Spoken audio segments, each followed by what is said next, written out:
Okay, so you might be asking, all right, well, I know that a squared plus b squared equals c squared. How in the world does that help me? Well, it helps you when you're trying to find a missing side of a right triangle. Okay, so here's an example. We've got our right triangle. And remember, Pythagorean theorem only works with right triangles. So we have a triangle here with a leg of 9, a leg of 3, and a missing hypotenuse. So we need to use Pythagorean theorem to help us find the length of our hypotenuse. Well, how would you do that? First thing you always want to do is you want to label your sides. Okay, so we're going to call our hypotenuse C. Remember, your hypotenuse is always C. And then your A and B are going to be your two legs. So we can call this leg A and this leg B.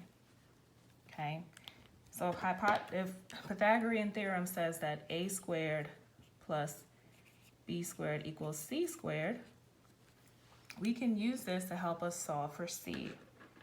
So let's start with what we have. We have the value of A and B, right? We know that A is 9, so we're going to write it as 9 squared. We know that B is 3, so we're going to write it as 3 squared.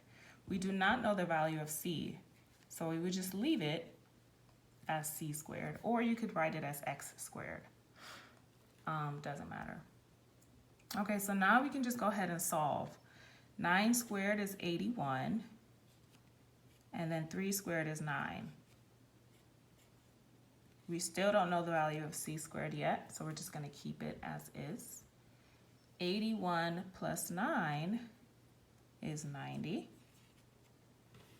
Okay, so 90 equals C squared. Well, at this point, we're trying to find C. We have C squared. We know that C squared is 90, but we're trying to find C.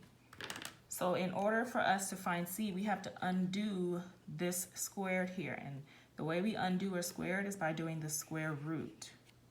So we would have to do the square root of 90 to give us the value of C. Well, the square root of 90 is going to give us a decimal, so we would just leave it as square root of 90 and then C. Okay, so that means C equals the square root of 90.